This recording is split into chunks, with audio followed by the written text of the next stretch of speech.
一台白色的轿车违规停伫路边，警察要甲查，驾驶若袂配合，佮随油来冲撞到警车来逃走。双方一路绕去伫台74线，刷落来佮驶落来平面道路。这警察总算甲白色的车甲查落来，只是违规停车，为什么要走互警察约呢？原来是车顶有毒品。上骑士了，上骑士了！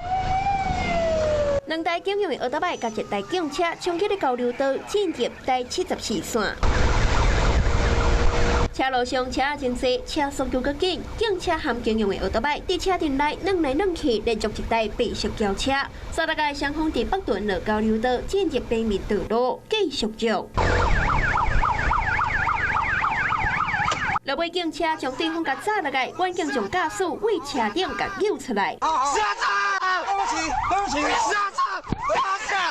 趴下！只有25岁姓尤的驾驶一直回室内，佮主动讲家己车内有毒品。咖啡包，怎么红这样啊？牛皮纸袋哪里？经过搜查，车内唔但有毒的咖啡包，也有其他名等等的毒品。远警才知影是安怎一开始伊只是违停，所无被配合，甚至弄警车逃走。该车拒不配合，加速驶离，过程中撞断警用机车后照镜。警方事后将驾驶依照妨害公务，也有毒品罪来起诉。嘛好在在这场惊险捉车的场面，无造成任何人受伤。Hello， 我是林仙怡。想要抢先掌握最及时的新闻资讯吗？赶快订阅、按赞、开启小铃铛，锁定华视新闻 YouTube 频道。